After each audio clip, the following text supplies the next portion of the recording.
Bueno, gracias, muchas gracias a todos.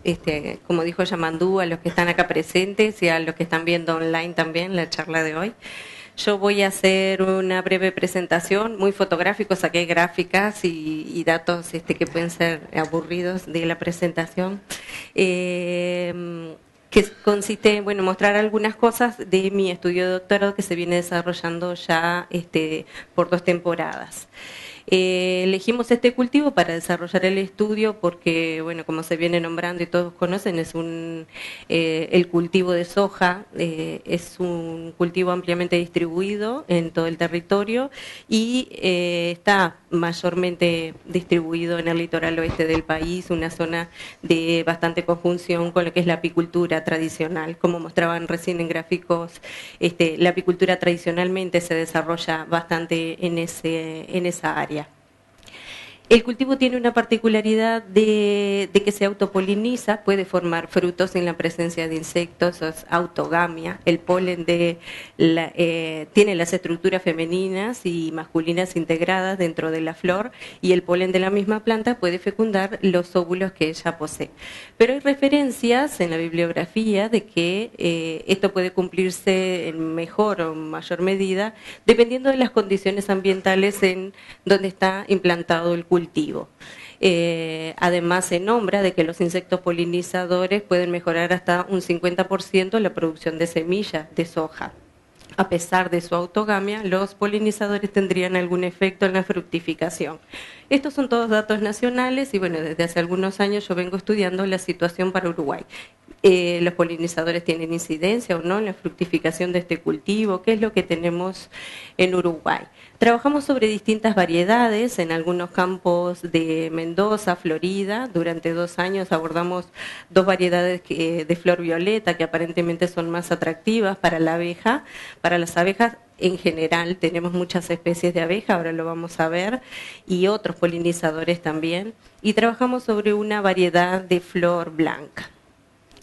Los campos tienen una particularidad, les voy a mostrar uno de ellos, el que trabajamos el primer año, donde había un área de cerca de 80 hectáreas de la variedad de flor violeta, con una plantación de primera de soja y una plantación de segunda, otra área del cultivo. Y también compartíamos en este lugar una parcela donde estaba implantada la soja de variedad de flor violeta. Lo lindo que tenía esta área del cultivo es que tiene como 2 zonas que están intocadas por el hombre, al menos desde hace una buena cantidad de tiempo, bordes en el cultivo, que era interesante de evaluar respecto a los polinizadores, a ver si esos bordes tenían algún efecto aportando polinizadores o no al cultivo de sojas. Se instalaron apiarios en esas zonas donde estuvimos muestreando para ver cómo la abeja interaccionaba con el cultivo, si colecta polen, si colecta néctar, y para ver, en el primer año los apiarios se instalaron de forma periférica sobre los bordes del cultivo. En un segundo año en otra área lo instalamos en el centro del cultivo de soja. Se eligieron algunos puntos para muestrear, hacer este tipo de trabajo, excluir flores de la planta para que no hubiera interacción con insectos que pudieran haber en el ambiente, y después se eligieron otras plantas que tuvieron la libre polinización. Con estas cosas comparamos la producción de soja con y sin polinizadores, si interactúan con los polinizadores, qué es lo que sucede con las semillas, con el peso, con la cantidad de semillas. A su vez evaluamos la calidad del suelo donde estaban implantados cada uno de esos puntitos que les mostré en el mapa. Y también evaluamos un poco la producción de miel y polen en las colmenas. ¿Qué hacen las colmenas implantadas en ese lugar? ¿Cómo trabaja la colmena en este ambiente de un cultivo de soja? El relevamiento de los insectos lo hicimos siguiendo transectas que se establecieron en el cultivo, y además estuvimos trabajando un poco con el relevamiento de bichos, insectos sobre las flores que se encontraban en el borde del cultivo. Voy a pasar rápido toda esta metodología que me dieron 15 minutos nomás. Sí, no. Bueno, así que ya pasó a los resultados. Y a grandes rasgos le muestro como primer resultado principal, ya lo habíamos visualizado esto en mi estudio de maestría, capaz que alguno conoce un poco el trabajo, se vuelve a dar en estos estudios una relación que hay con el nivel de potasio que presenta el suelo donde está implantado el cultivo. Y es la siguiente: cuando los niveles de potasio son normales, altos, en el lugar donde está creciendo la planta puede formar bien las vainas de 3 semillas, se fecundan todos los óvulos que la flor posee. Y casi que no se dan estas situaciones de abortos de semilla, de que un óvulo no se fecundó, o 2 óvulos no se fecundaron, en fin. Pero cuando los niveles de potasio son bajos en el lugar donde está implantado el cultivo, esa condición de las mejores vainas, la mejor cantidad de semilla, no se produce. Empiezan a ocurrir abortos, formaciones de frutos con menos cantidad de semillas. Así que el potasio es un limitante para que la autogamia pueda ocurrir de forma correcta. Esto es lo que pasó en las condiciones que pasó con las semillas, con la formación de vainas dentro de esa malla. Se producen semillas, pero depende un poco del nivel de potasio que tengamos en el suelo. Como segundo resultado principal, ahora evaluando qué pasó con las vainas que estaban a merced de los polinizadores, ocurre lo siguiente: de vuelta relacionándolo con los niveles de potasio en el suelo, tenemos que, independientemente del potasio que haya, se forman las mejores vainas. Empezamos a tener una disminución de estas situaciones. Entonces se observa o que empieza a quedar en evidencia que los insectos polinizadores podrían llegar a mejorar o a estabilizar cuando en un cultivo, porque hablamos de 80 hectáreas o 100 hectáreas o 200 hectáreas de cultivo que se implantan en un suelo que tiene decibeles, bajadas, subidas, lugares donde fluye mejor la humedad, por ejemplo, que hace que los nutrientes puedan subir mejor o peor a la planta. Se utilizan, ¿cómo se dice? Se fosfatizan, se nutren los campos, se echa potasio a los campos antes de implantar el cultivo de forma pareja, pero en algunos puntos la planta lo puede absorber mejor o no, y eso se ve reflejado después en la producción de semillas. Y en esos desniveles que tenemos en los campos, los polinizadores podrían estar ayudando, se nota que están ayudando a estabilizar y a lograr cumplir en buena medida la autopolinización de la planta. Como resultado número 3, vimos, estudiando los bordes del cultivo y siguiendo las transectas desde el borde hacia el centro del cultivo, se ve como la mayor diversidad de insectos polinizadores aparecen siempre desde el borde. Eso está asociado a que el borde es el sitio de anidamiento. Allí anidan los insectos polinizadores, allí se alimenta, allí encuentra sus puntos de encuentro y de fecundación para poder reproducirse. Acá tenemos algunas fotos de los distintos insectos que se encuentran. Otro resultado interesante es que se registraron 6 especies de abejas nativas utilizando la soja como recurso de néctar y polen. Estos son insectos que existían antes de que existiera la soja y muchos otros cultivos en Uruguay. Teníamos ya dentro de nuestra diversidad de insectos, de nuestra diversidad de bichos en Uruguay, muchas especies de abejas nativas.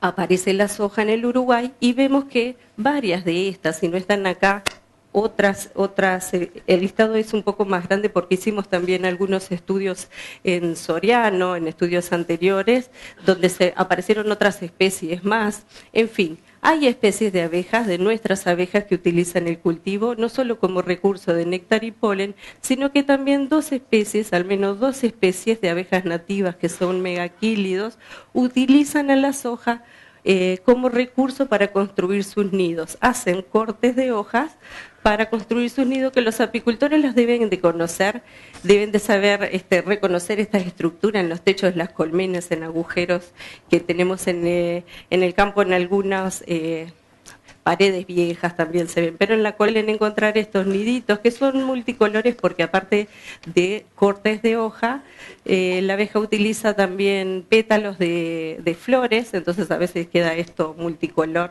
Bueno, son esas abejas y es interesante saber que la soja también es un recurso para su nidificación.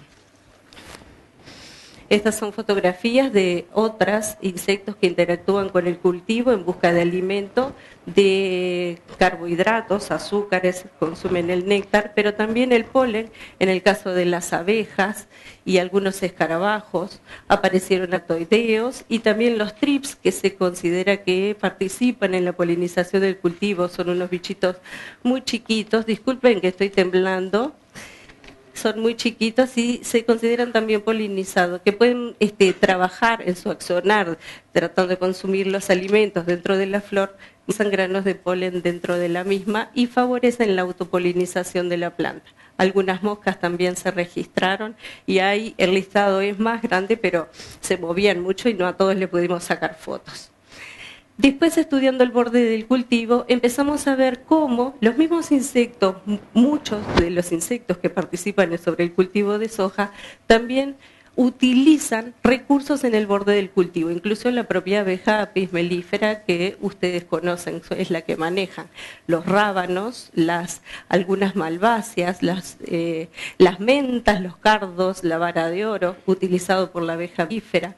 Incluso algunos mielatos, como el de esta planta, que tiene unos exudados debajo de las hojas, acá se puede ver una pequeña gotita, que es rica en carbohidratos y que la abeja también lo utiliza dentro del borde del cultivo. Acá empezamos a ver, en esto me quería focalizar en la charla de hoy, de cómo la parte del cultivo la instalamos en el cultivo para que utilice el polen de soja y el néctar de la soja y produzca miel de ese recurso, pero cómo la abeja se nos desvía y se nos va hacia otras cosas, hacia otros bordes del cultivo o incluso áreas de plantación que están más allá. 5 minutos. Bueno, voy corriendo, estoy cansada, allí 5 minutos.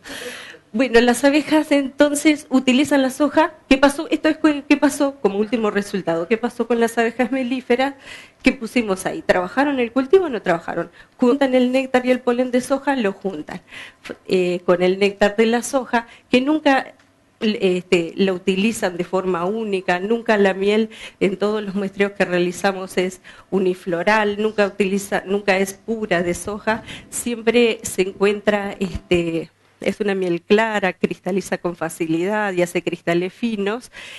Nunca es unifloral, les quería decir. Siempre aparecen cuando uno hace el análisis polínico, cuando uno registra los granos de polen que están contenidos, ve que aparte de la soja aparecen las cosas que estaban en el borde del cultivo. Se observa cómo la abeja se interesa y se esfuerza por ir a colectar otros recursos y no quedarse con una dieta monofloral. Lo mismo pasó con el polen. Ya teníamos resultados de esto, que los divulgamos en estudios que habíamos realizado en Soriano. Nos está pasando lo mismo en el departamento de Florida con estos estudios.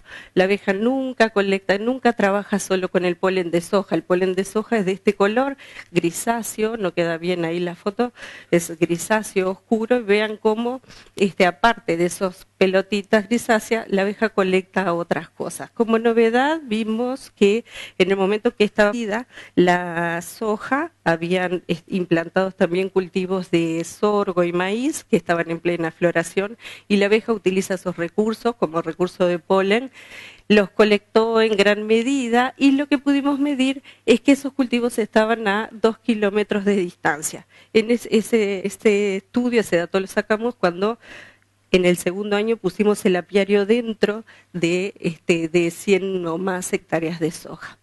Eso nos está mostrando el gran desgaste que tienen las abejas para ir a buscar. No les gusta quedarse solo con un recurso alimenticio, se moviliza mucho más para ir a colectar el polen a otras áreas y sobre todo el polen. El dato es interesante verlo en el polen porque cuando uno estudia la bibliografía, cuando hicimos los cursos de apicultura nos enseñaban de que la abeja el recurso de polen lo colecta cerca de la colmena, porque es un recurso costoso de ir a buscar, que se tiene que peinar, que lo tiene que colectar, que el pelo, que apelmazar, que le pone un poquito de enzima, un poquito de néctar para aglutinarlo y después trancarlo en la pata y llevarlo a la colmena. Es un trabajo enorme, entonces es tanto desgaste físico que siempre busca tenerlo cerca. Y esto es un problema, estar yendo muy lejos, tan lejos, implica un desgaste enorme para las abejas. Y eso y eso es una de las posibles explicaciones de por qué abejas instaladas en determinados ambientes, que las vemos, trabajamos 3 minutos, me sacan tarjeta cada rato acá. Bueno, situaciones que vemos que la abeja está viva y tiene la flor al lado, pero no prospera, La abeja está teniendo este tema. Cada vez está yendo más lejos a buscar sus recursos porque no los encuentra cerca. No le gusta quedarse con una dieta monofloral y provoca desgaste en las colmenas. Algunas de las cosas que aparecen en esa mezcla, ¿qué es lo que busca la abeja en ese ambiente? Trabaja con eucaliptus que florecen en esa época, vara de oro, lotus, que compite mucho con la floración de las hojas cuando están en la misma época. El lotus es un recurso preferido. Todas las praderas en general, el trébol rojo también, y bueno, sorgo, cenecio, cardo, las verbenas, chircas, y el listado es un poco más largo también. Así que, para cerrar, y como importante en este estudio, más que lo productivo de la soja, me parece importante el trabajo y la observación que estamos pudiendo realizar sobre la puntualización sobre los bordes en los cultivos, como importantes para mantener la biodiversidad. Ya vimos que son muchas las fotos de bichos que trabajan interaccionando con el cultivo y trabajando en el borde, y ayuda a mejorar la dieta balanceada de las abejas. Así que como consideración final, debieran abordarse en futuros manejos del cultivo de soja el planteo de conservar áreas sin laboreo en los bordes del mismo. Esto ya se realiza, por ejemplo, en otras partes del mundo. Cuando se quieren implantar grandes áreas del cultivo, tienen que destinar al menos un 10% del área a dejarla quieta, sin manejo, sin laboreo, sin aplicaciones de productos fitosanitarios, como una forma de aportar algo al mantenimiento de la biodiversidad. Al igual que considera la utilización de pesticidas específicos de plagas que no afecten a los insectos benéficos para asegurar un mejor rendimiento de semillas, como pudimos ver que se logra con el cultivo de soja, y la consideración de una biota implicada en el servicio ecosistémico de la polinización.